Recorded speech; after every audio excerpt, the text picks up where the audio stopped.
Hello, हाय, नमस्ते, प्रणाम सभी को। आज हम करने जा रहे हैं जॉर्ज कैली के ऊपर बात। ठीक है, जॉर्ज कैली एक बहुत ही इन्फ्लुएंशियल साइकोलॉजिस्ट थे और हम इनकी पर्सनालिटी की थ्योरी के बारे में पढ़ने जा रहे हैं। ठीक है, जैसे कि हम सभी को पता है कि हमारी एक प्लेलिस्ट चल रही है जिसका नाम है साइकोलॉजी ऑफ पर्सनालिटी। उसमें हम बहुत सारी पर्सनालिटी की थ्योरी जिन जिन साइकोलॉजिस्ट ने, जिन जिन स्कॉलर्स ने दिया है, वो सारी थ्योरीज पढ़ रहे हैं और आज हम इनकी थ्योरी पढ़ेंगे जिसका नाम है पर्सनल कंस्ट्रक्ट थ्योरी, या हम इसको इजी मेले लैंग्वेज में ये कह सकते हैं कि हर इंसान का अलग अलग देखने का नज़रिया होता है, उसी के ऊपर ये थ्योरी बेस्ड है। ठीक है, और चलिए आगे पढ़ते हैं अच्छे से। George Kelly, an influential psychologist, developed the personal construct theory (PCT) in the 1950s, a comprehensive framework to understand human personality and cognitive processes. ठीक है, इन्होंने ये थ्योरी जो बनाई है वो किस चीज़ में हेल्प करती है हमको समझने में? ह्यूमन की पर्सनालिटी, इंसान की पर्सनालिटी कैसी है और उसका दिमाग कैसे चलता है। कॉग्निटिव प्रोसेस के में देखो कैसा सोचता है, क्या थॉट आ रहे हैं, उसी को हम कॉग्निटिव प्रोसेस बोलते हैं। ठीक है, तो इंसान की पर्सनालिटी कैसा है, वो क्या सोचता है, इसको समझने के लिए ही, मतलब इस चीज़ को समझाता है इनकी थ्योरी। इसका नाम है personal construct theory. His theory is based on the idea that individual interpret the worlds and events around them through a unique system of personal construct. देखिए, हर इंसान के अंदर अपना अलग अलग दुनिया को देखने का नज़रिया होता है या खुद को देखने का नज़रिया होता है। तो ये थ्योरी वही कहती है कि हर एक इंसान के पास अलग अलग तरीका होता है, अलग अलग रीजंस होते हैं दुनिया को इंटरप्रेट करने के लिए, दुनिया को अलग अलग नज़रिए से देखने के लिए, रीज़न करने के लिए, और उसके लिए इनके अंदर एक यूनिक सिस्टम सबके अंदर होता है जिसको बोलते हैं पर्सनल कंस्ट्रक्ट। और ये बेसिकली बाईपोलर होता है कि भाई ये चीज़ अच्छा है या बुरा है, इस चीज़ में मैं सैड हूँ या हैप्पी हूँ, खुश हूँ कि ना खुश हूँ, सिक्योर है कि इनसिक्योर हूँ। ठीक है, तो इसमें कुछ देखिए, पर्सनल कंस्ट्रक्ट थ्योरी में इसमें कुछ कॉन्सेप्ट्स हैं। पहले पर्सनल कंस्ट्रक्ट होता क्या है, थोड़ा और डीप में बात करते हैं। तो ये इस थ्योरी का कोर मेन थीम है, ठीक है, इनकी पर्सनालिटी थ्योरी का। इसमें उन्होंने क्या कहा है, that they are cognitive templates of mental filters that individual use to interpret and predict events. For example, जैसे कि हमने कहा कि इसका बाईपोलर नेचर होता है। बाईपोलर नेचर मतलब बाईपोलर मतलब दो पोल्स, यानी दो चीज़ें क्या, जैसे कि कोई इवेंट हो रहा है और हम उसको देख रहे हैं कि यार ये इवेंट तो ना अच्छा है, या ऐसे कर सकते हैं, अच्छा इस इवेंट में हम बोर होंगे या इन्जॉय करेंगे। दो हुआ, ये दोस्ती वाला है या गुस्से वाला है, ये आइसक्रीम गुड है या बैड है आइसक्रीम। ठीक है, या हम कह सकते हैं कि घूमने के लिए ये जगह सही अच्छी रहेगी या नहीं रहेगी। तो ये हम इसमें हमेशा दो ऑप्शंस आ रहे हैं, इसलिए ये बाईपोलर है। ठीक है, तो हम इस नज़रिए से हम इंटरप्रेट करते हैं और प्रिडिक्ट करते हैं। ठीक है, चीज़ों को, अपने अराउंड वर्ल्ड को इंटरप्रेट करते हैं, खुद को इंटरप्रेट करते हैं, इवेंट्स को इंटरप्रेट करते हैं, प्रिडिक्ट करते हैं। और ये सब किसके थ्रू होता है, हमारे माइंड में एक मेंटल फिल्टर है। ठीक है, कॉग्निटिव चीज़ अंदर चल रही है हमारे दिमाग में, उसको बोलते हैं पर्सनल कंस्ट्रक्ट। पर्सनल इसलिए क्योंकि सबका अलग अलग है। ठीक है, दूसरा है कंस्ट्रक्टिव अल्टरनिज्म। ठीक है, अब इसका मतलब क्या है कि भाई जो रियलिटी है वो सीधी सी बात है, जब तक एक्सपीरियंस नहीं करेंगे वो रियलिटी नहीं है। So Kelly believed that reality is always experience from a particular perspective और a set of constructive alternativism is the idea that there are multiple ways to interpret events and individuals can choose different construct to understand and predict their world. देखिए, अल्टरविज्म का, देखो alter का ही मतलब होता है कि change करना। ठीक है, हम कहते हैं ना कि अल्टरनेट ऑप्शन लेते हैं, इसका मतलब कि कोई एक तरीका नहीं है इस चीज़ को इंटरप्रेट करने का, मतलब दुनिया को देखने का एक नज़रिया नहीं है, बहुत सारे मल्टीपल नज़रिया से हम देख सकते हैं, मल्टीपल लेंस से हम चीज़ों को देख सकते हैं, मल्टीपल ऑप्शंस चूज़ कर सकते हैं, है ना। तो यही ये सेकंड पॉइंट में बताया गया है। ठीक है, इन्होंने इसके ऊपर बात की है, बताया। फिर है फंडामेंटल पोस्टुलेट। इसमें क्या है कि जो पर्सन है, ठीक है, वो साइकोलॉजिकली चैलेंज्ड होता है। ठीक है, चैलेंज मतलब चैनलाइज्ड, इसका मतलब कि वो किसी इवेंट को कैसे एंटिसिपेट करेगा, कैसे देखेगा, ये ऑलरेडी होता है। कैसे, जैसे फ्यूचर में, जैसे हम कह सकते हैं कि पास्ट में हम कह सकते हैं, अच्छा पास्ट में वो बीच पे गया था घूमने, ठीक है, और बचपन में वो बीच पे जब गया वो पानी में डूब गया, और उसका एक्सपीरियंस ख़राब हो गया, उसको हाइड्रोफोबिया हो गया, या कुछ भी कह सकते हैं हम कि उसको पानी से डर लग गया, या उसको बीच से डर लग गया, या उसको घूमने से ही डर लग गया। वही जब वो कोई और घूमने जाएगा बीच पे, या जब उसको वही जब दोबारा जाएगा या कोई उसको बोलेगा चल बीच पे चलते हैं, तो पास्ट एक्सपीरियंस की वजह से वो अपने फ्यूचर एक्सपीरियंस को क्या एंटिसिपेट करेगा, क्या प्रेडिक्ट करेगा, क्या नज़रिया रखेगा कि अरे अरे बेकार है, या मुझे डर लगता है, या मैं नहीं जा रहा।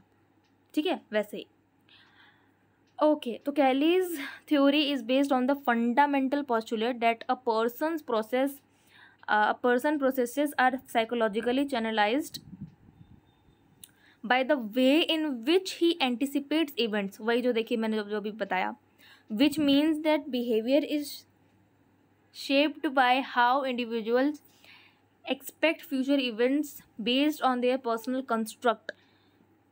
जो पर्सन के ऊपर उसका पर्सनल कंस्ट्रक्ट है, उसी के थ्रू जैसा वो नज़रिया रखता है इंसान, उसी नज़रिए से तो वो दूसरे को देखेगा ना। हमेशा कहते हैं ना कि ठीक है भाई, जिसकी जैसी सोच, जिसकी जैसी नज़र, उसको दुनिया वैसी ही दिखेगी। ठीक है। फोर्थ इन्होंने बात किया था कोरोलैरिस के ऊपर में बात किया। ठीक है, तो इन्होंने अलग अलग कोरोलैरी दिया। ठीक है, कोरोलैरी जैसे कि कंस्ट्रक्शन का दिया, इंडिविजुअलिटी का दिया, ऑर्गेनाइजेशन का दिया, डाइकोटॉमी यानी दो बाइपोलर जो नेचर हमने बात किया उस पर दिया, चॉइस कोरोलैरी दिया। ठीक है, तो इन्होंने क्या बात किया, that carry outline 11 corollaries that elaborate on his fundamental postulate, providing a deeper understanding that how personal construct operate, कैसे बनता है, कैसे ऑपरेट होता है हमारा पर्सनल कंस्ट्रक्ट। ठीक है, पहला है कंस्ट्रक्शन के थ्रू। कंस्ट्रक्शन यानी कि भाई हम फ्यूचर अपना जैसे सोचेंगे देखेंगे वैसा ही होगा।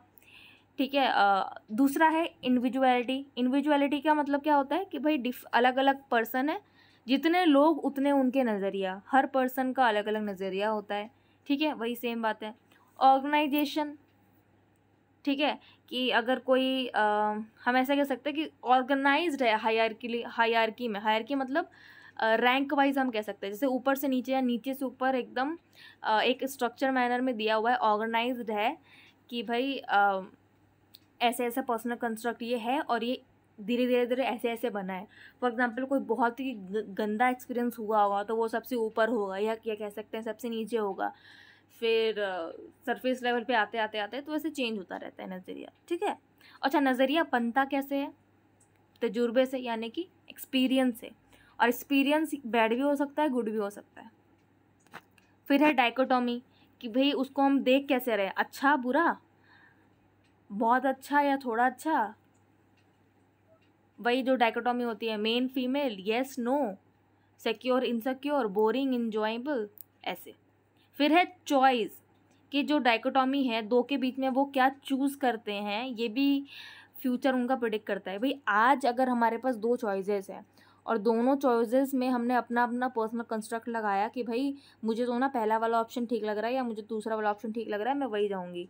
ठीक है, आज हम जो चॉइस करेंगे वो हमारा फ्यूचर प्रेडिक्ट करेगा कि हमारा फ्यूचर कैसा होगा, है ना। फिर है फ्रेगमेंटेशन। फ्रेगमेंटेशन का देखिए, behaviour can be inconsistent because of the construct can be in a stage of change. जैसे कि हम कहते हैं कि लर्निंग भी स्टेबल नहीं है। ठीक है, it is relatively permanent change in behaviour. ठीक है, जैसे लर्निंग की डेफिनेशन है कि वो भी चेंज होता रहता है, हम बिहेवियर भी चेंज कर सकते हैं। ठीक है, चेंज यानी कि हम मॉडिफाई कर सकते हैं, हम ऐसा कह सकते हैं।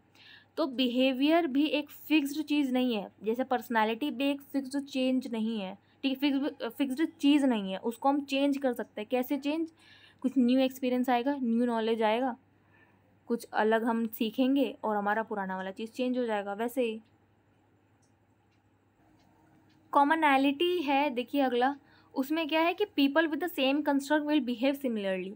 ठीक है, फॉर एग्जांपल मैं और मेरी बहन की सोच एक जैसी, हम एक चीज़ के बारे में एक जैसा सोचते हैं तो हम एक ही जैसा बिहेव करेंगे। अगर हमको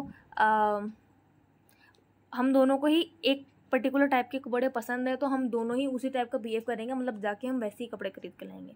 ठीक है, sociality, understanding another person construct allows us to interact meaningfully with them. इसका मतलब क्या है कि मुझे कोई चीज़ पसंद है या नहीं पसंद है कोई बात नहीं, लेकिन जो जैसे मेरी बहन को या सामने वाला मेरा कोई दोस्त है, मेरी कोई दोस्त है, उसकी चॉइसेस मैं देख रही हूँ कि भाई अच्छा उसका ना कंस्ट्रक्ट ऐसा है, मतलब उसका दुनिया को देखने का नज़रिया ऐसा है, तो हम उसको समझ रहे हैं, अंडरस्टैंड कर रहे हैं, ताकि हम इंटरेक्ट कर पाएँ और हम कुछ एक नतीजे तक पहुँच पाएँ। ठीक है, क्योंकि नज़रिया दो लोगों का अलग ही होता है मोस्टली, और हमें एक अंडरस्टैंडिंग बना के चलना पड़ता है। फिर है इम्प्लीकेशंस कहाँ का है, ठीक है, थेरेपेटिक एप्लीकेशंस है, कॉग्निटिव फ्लेक्सिबिलिटी है, अंडरस्टैंडिंग पर्सनैलिटी है, एंड प्रिडिक्टिंग पावर है। अब कैसे हैं एक बार देख लेते हैं। Kelly's approach led to the development of personal construct therapy, which focuses on helping clients identify and modify their construct. ठीक है, techniques such as the role construct, rep test जिसको बोलते हैं, are use to uncover the personal construct system, कि भाई कुछ test हैं, ठीक है, जो कि पर्सनालिटी में यूज़ होते हैं, कि ये जो उसका पर्सनल कंस्ट्रक्ट है, कि ये सोचने का तरीका आखिर आया तो आया कैसे, बना तो बना कैसे इंसान में। ठीक है, दूसरा है cognitive flexibility. The theory emphasises the importance of cognitive flexibility and adaptability. कोई इंसान, कई लोग होते हैं बहुत ओपन माइंडेड होते हैं कि हाँ भाई कोई नया नॉलेज आ रही है तो वो उसको गेन करेंगे, पूछेंगे, क्वेश्चन करेंगे, बदलेंगे। और दूसरे इंसान जो होते हैं वो फ्लेक्सिबल नहीं होते हैं कि भाई हम तो रिजिड है, हमने तो यही पढ़ा है तो यही होगा।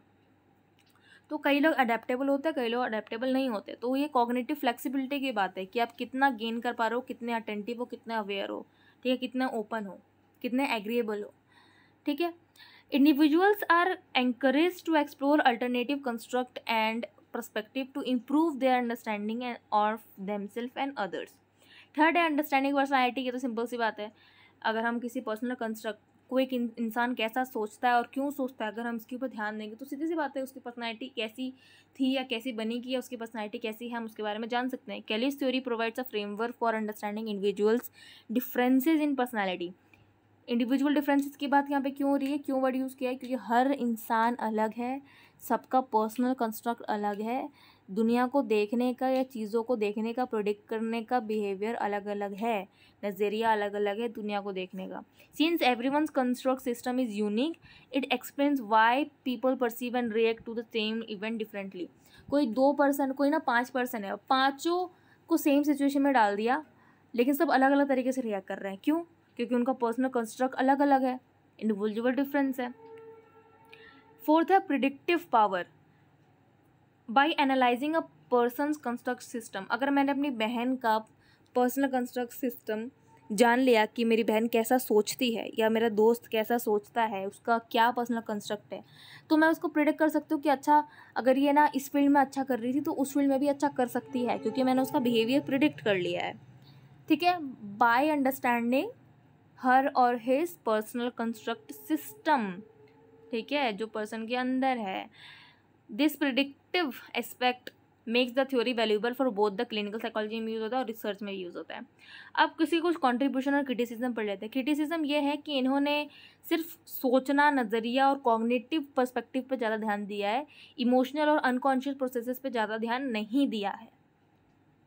ठीक है, the theory focuses on the construct may be oversimplify complex human behaviour. सिर्फ इन्होंने एक ही चीज़ पे बात की है, बाकी ह्यूमन बिहेवियर में भाई कितनी सारी चीज़ें होती हैं, अलग अलग टाइप्स के माइंड होते हैं, अलग पर्सनैलिटी स्ट्रक्चर होता है, इमोशनल चीज़ें होती है, कॉन्शियस और अनकॉन्शियस चीज़ें काफ़ी सारी होती हैं, इन सब पे ध्यान नहीं दिया है। फिर है कॉन्ट्रीब्यूशन। कॉन्ट्रीब्यूशन में देखिए सीधे से समझ में आ रहा है इन्होंने क्या क्या काम किया है। अच्छा, इन्होंने बिहेवियर पर्सनैलिटी के ऊपर ध्यान दिया है, तो CBT थ्योरी में, CBT जो थेरेपी होती है, cognitive behaviour approaches in psychology में यूज़ होता है। पर्सनल कंस्ट्रक्ट थ्योरी जो है introduce a novel way to understanding the personality through cognitive processes. ठीक है, ये MCQs में आ सकता है कि भाई कॉग्निटिव प्रोसेसेस के थ्रू पर्सनैलिटी को समझने का काम किसने किया था, या उस इन थ्योरी को क्या बोलते हैं, तो John Kelly and personal construct theory. ठीक है, केलीज emphasis on personal meaning and individual perspective influence the humanistic and existential movements in psychology। ठीक है, तो ओवरऑल अगर हम कंक्लूजन देखें तो पर्सनल कंस्ट्रक्ट थ्योरी एक काफ़ी यूनिक कॉन्सेप्ट है, यूनिक लेंस है एक ह्यूमन को देखने का, उसकी पर्सनैलिटी को देखने का। और सबसे अच्छी बात है कि इन्होंने कोई नया टर्म लाया कि भाई इंसान के अंदर अपना अपना एक पर्सनल कंस्ट्रक्ट सिस्टम होता है कि वो किस तरीके से सोच रहा है, किस तरीके से चीज़ों को देखेगा। ठीक है, और उससे हम उसका बिहेवियर प्रिडिक्ट भी कर सकते हैं। ठीक है, सो आई होप कि आपको आज का वीडियो समझ में आया हो, पसंद आया हो। स्वस्थ रहिए, सुखी रहिए और मिलते हैं अगले वीडियो में।